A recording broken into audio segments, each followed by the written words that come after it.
residential or for the EVP? It's across the board. All four? Yeah, go ahead.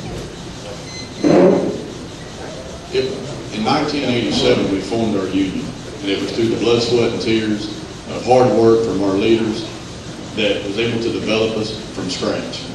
We're not starting from scratch. There's a little guy.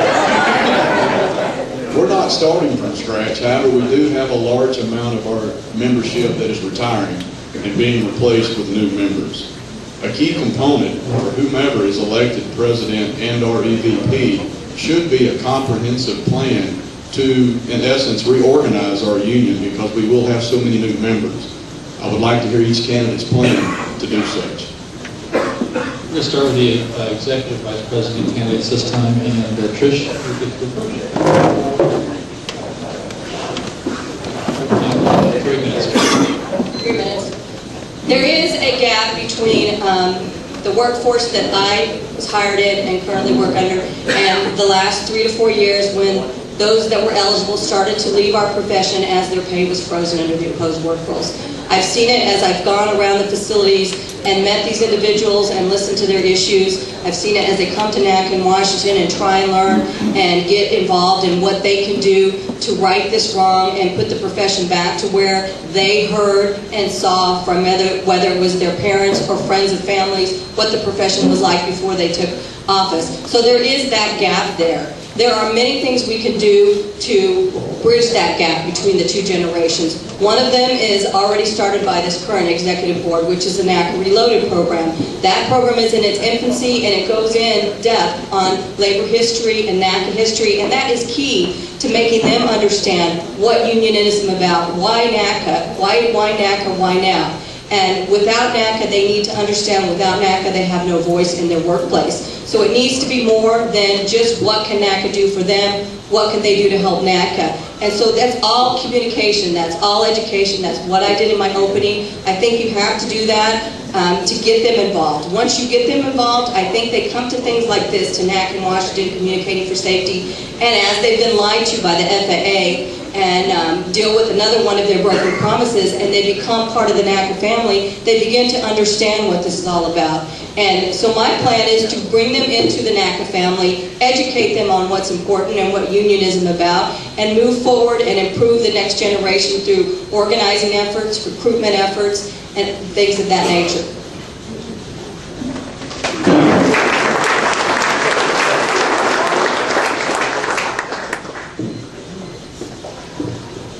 I am a CTI graduate. I relate to the newest members.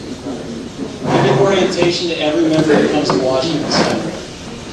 They're engaged, they're involved, they're active, they want to participate. I allow them to participate. I organize them by asking them for input. I canvass them on their ideas. I spend as much time as necessary to train, to teach, and involve them in that. We have 100% participation from our new hires.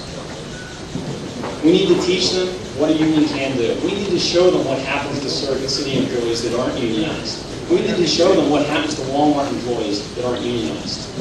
I do that. I educate them. Then ultimately we need to show them what NACA has done, can do, and will do for them in the future. Thank you.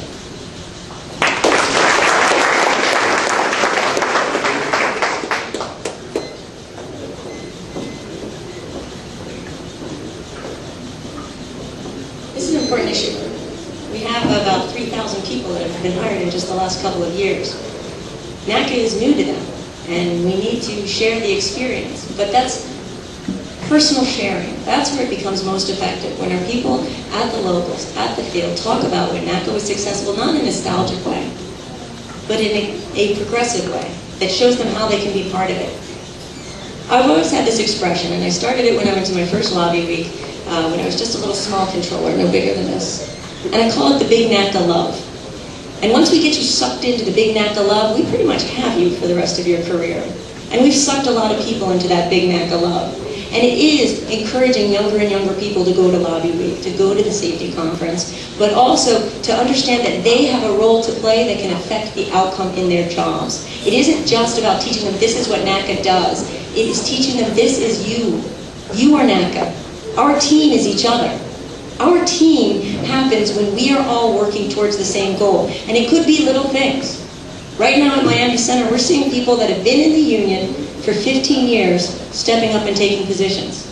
Our new safety rep is her first NACA job. She went to the academy with me. That's a great example, and they can show our younger controllers, our newer members, that it's never too late to start, and that when you do sign up for a NACA position, we'll train you.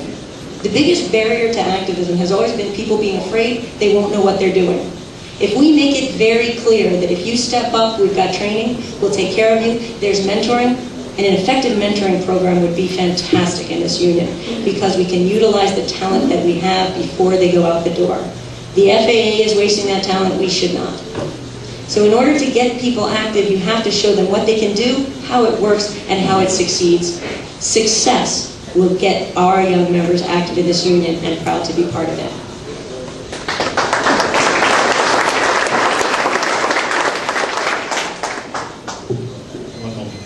Sets the time. There you go. But Trish spoke about it, and it is a huge issue. And it's actually close to 4,000 new hires now over the last 3 years. And the mentor program, it started out as a mentor program, now called Reloaded program, which there are so many people here that are involved in that program. And we started it out to reach out to the Oklahoma City students. And we go out once a month.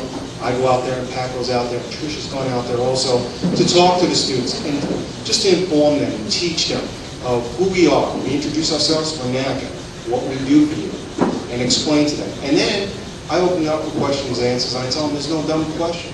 You're signing up for the best career in the whole world. You got 25 years ahead of you. The FAA is going to lie to you. Let us tell you the truth. Just opening and introducing themselves to NACA is priceless, and that Reloaded program is going to go miles. And it needs to continue to be funded, and it needs to continue to grow. Educating our members on this war is one of the things I took near and dear to heart. My Union Buster speeches, I've done 2, 3 of them, different versions of them at this point. And I know some people are sick of listening to them. I'm actually sick of saying them. But when I show up in a meeting and they say, I want to hear a Union Buster speech, and I give the members what they want. But that's what it's all about. And there's a video that has gone out there and it talks about it.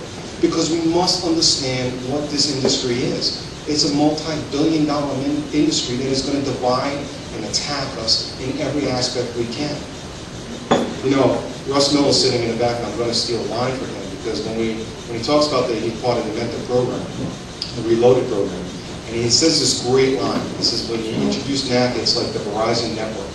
You have the cell phone, and you look behind you. It's just a field of activists. And that our collective spirit all together is what we're all about. And our collective spirit is the FAA's enemy. And our collective spirit is what moves this organization forward. Our collective spirit is what makes this organization great. Thank you.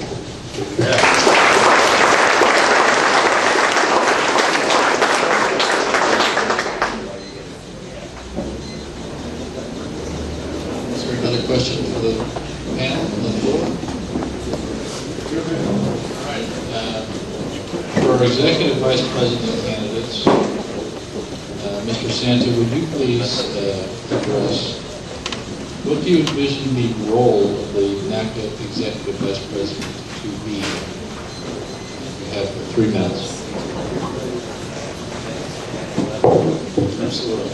The constitutional requirements of executive vice president are pretty sparse. Control the finance, compliance, step in for the president, and fill in when necessary. But there are additional duties that need to be expected. There's a leadership role that needs to be acknowledged. It's a liaison position between the NEB and the membership. It's a liaison position that effectively ties the two together so that the directions and the goals of the National Executive Board mirror the directions and the goals of the membership. I want to effect strong communication. I want to start new challenges. We need an IT management team, an IT team that can web conference, that can start new avenues of communication, so can canvass the facilities and can talk to every facility member.